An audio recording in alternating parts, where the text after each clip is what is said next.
Building alliances, managing resources, and waging wars is not something the average person will ever experience. But that's the magic of board games. They immerse you in a world where you can become a great leader and put your strategic thinking to the test. I love games like Risk, Catan, even chess, but I feel they only hint on certain aspects of these themes and I'm left wanting more. That's why a few years ago I started experimenting with combining certain pieces, rules, and mechanics from my favorite games into one, and this was the beginning of my quest to create the ultimate strategy board game.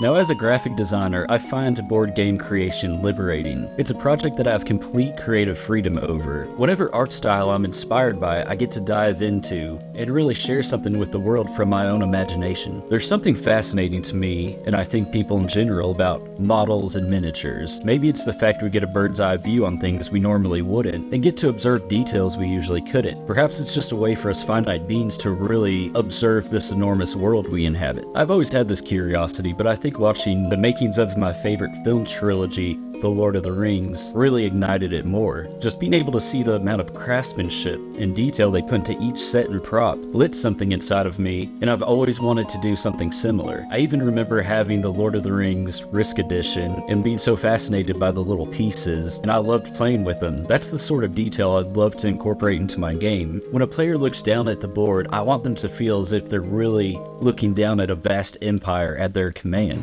So over the past few years, I've gone through countless drafts in pursuit of my game. It's like solving an enormous puzzle. First a spark of inspiration, and then hours of playtesting, finding where the logic either breaks down or hopefully works. I found that the role making is actually the most difficult part, at least compared to graphic design. How can you take these complex ideas, like civilization, and distill it down to its simplest form, giving players a taste of it without overbearing rules? What is the essence of managing an economy, and how can you turn that into rules and mechanics? That's why playtesting is so important. You might think you have great mechanics, but without playtesting it with another person, you'll never find where those rules break down or how to improve them, or what's captivating, what's not captivating, what players like and dislike. Then it's back to the drawing board, a process of refinement over and over. I'm still in this process with my game, but I'm pretty happy with the rules and mechanics overall. For example, the first version of my game used dice as a mechanism for combat. However, now it's more similar to a game of chess where you would simply move your piece into the opponent's tile. However, now I'm not completely satisfied with this idea because it leaves no room for chance or luck,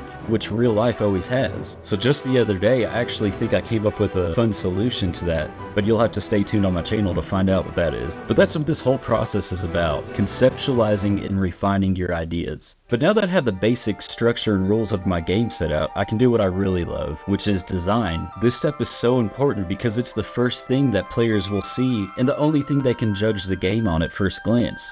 So what's the feeling I'd like to convey to players? I like my artwork right now, but I think it might be a little simplistic or maybe cartoonish, for lack of better words. But I've been experimenting with more classic designs. I love the elegance of chess and even a deck of playing cards. I just think they have a richness about them that demands respect, and it'll always be a classic look. And I'm really wanting to incorporate elements of that into my game. For example, this would be doing things like adding more frames on the tiles, creating a more Gothic or Victorian style for the playing cards, and I would really love to 3D print the pieces with a wooden resin that resembles a classic chess piece. I'm curious which style you all prefer though, please let me know in the comments. So going forward on my channel, I will be both documenting retroactive progress I've already made, but also updating on new progress. If you're interested in playing my game, I look forward to sharing this journey with you and hope you come along for it. Please like and subscribe, thank you for watching, and farewell.